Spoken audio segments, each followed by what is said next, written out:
ក្នុងពិធីបុណ្យអុំទូកខេត្តបាត់ដំបងទទួលបានភ្ញៀវទេសចរជាង 80000 នាក់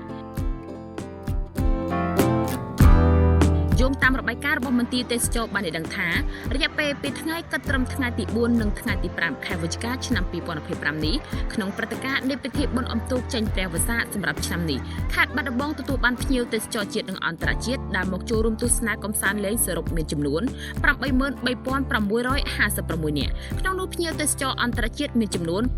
567 នាក់របាយការណ៍ដដែលបានបញ្ជាក់ថាភ្ញៀវទេសចរមកទស្សនាកម្សាន្តលេងក្នុងខេត្តបាត់ដំបងសម្រាប់ថ្ងៃទី1នៃព្រះរាជពិធីបុណ្យអុំទូកបណ្ឌិតប្រទីបអកបុកសំពះព្រះខែត្រូវនៅថ្ងៃទី4ខែវិច្ឆិកាឆ្នាំ2025សរុបមានចំនួន 33887 នាក់ក្នុងនោះភ្ញៀវទេសចរអន្តរជាតិមានចំនួន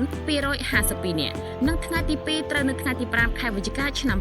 2025សរុបមានចំនួន 49769 នាក់ក្នុងនោះភ្ញៀវទេសចរអន្តរជាតិមានចំនួន315 នាក់ហើយក្នុងចំណោមភ្ញៀវទេសចរទាំង 83656 នាក់ក្នុងនោះមានភ្ញៀវទេសចរជាតិមានចំនួន 83089 នាក់និងភ្ញៀវទេសចរអន្តរជាតិមានចំនួន